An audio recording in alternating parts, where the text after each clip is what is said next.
Hi, welcome to Cracks in the Cement. My name is Ronin and I'm your host. Thank you for tuning in.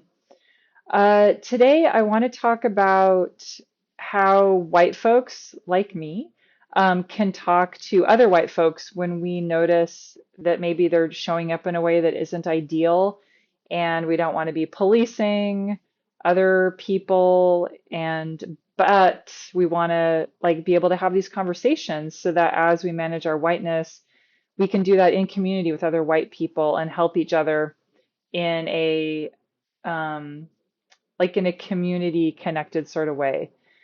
So I have had experiences talking to other white folks in the world, like not just people that come to work with me, but people who don't know me very well, or even people that I don't know at all.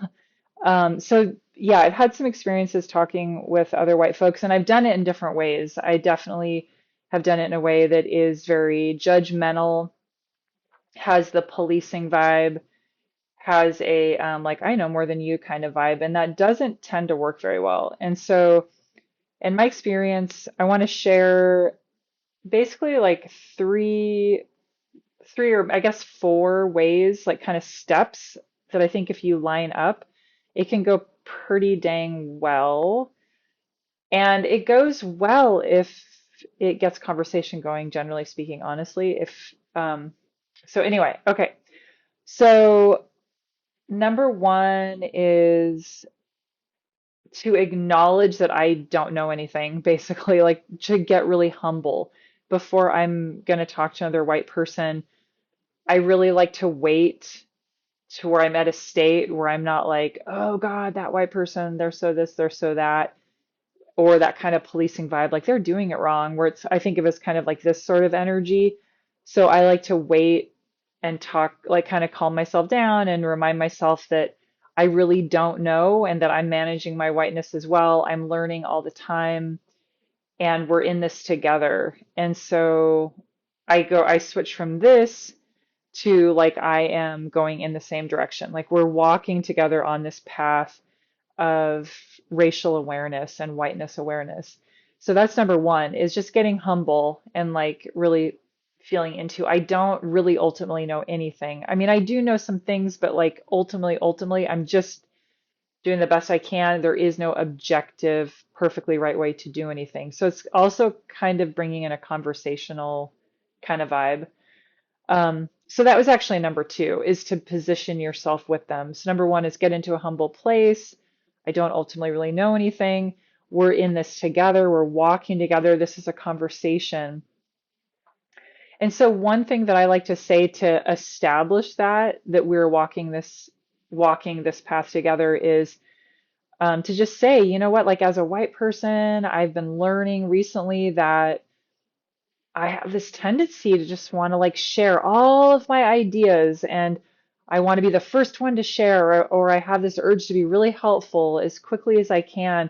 And so I've been learning that that actually doesn't really land that well for folks of color, especially in shared space where um, even with just one white person, I've learned we can accidentally kind of take over the thought space or the sharing space. So I'm like right away acknowledging that I'm in the same boat. I'm working on the same things.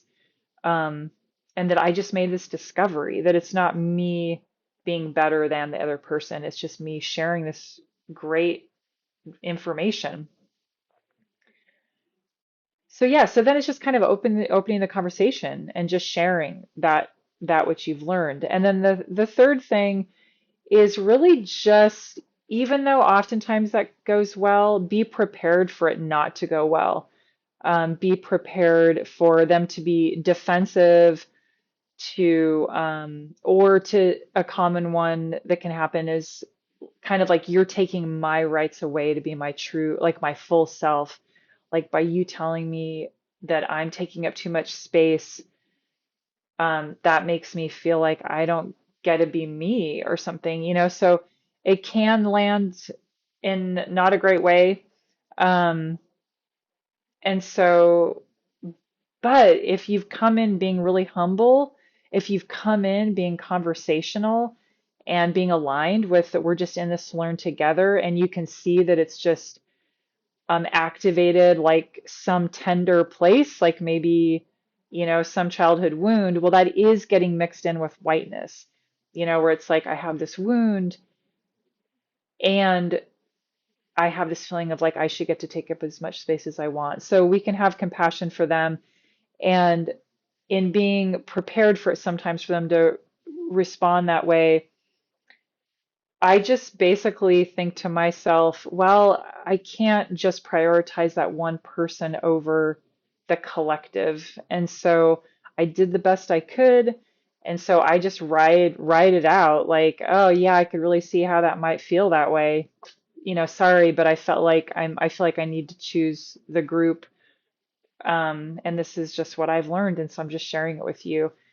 And then you just ride their emotional process, and who knows? I mean, I've had experiences where sometimes that's people's initial response, but if I'm really grounded in, gosh, yeah, I'm sorry that that feels that way, and this is why, I said something, they do oftentimes like calm down and get back into a steady state. They usually come to see that that does make sense. So yeah, so I hope that's helpful. I know that that's a common thing that I've had a lot of white folks want help in trying to figure out what to do, and I found that those steps are really helpful. If you haven't listened to the episode before this one, I recommend it. That has some of the common ways that we white folks oftentimes show up in a way that just kind of takes up too much space in whatever place we're at, whatever context. So, okay, thanks for listening and take care.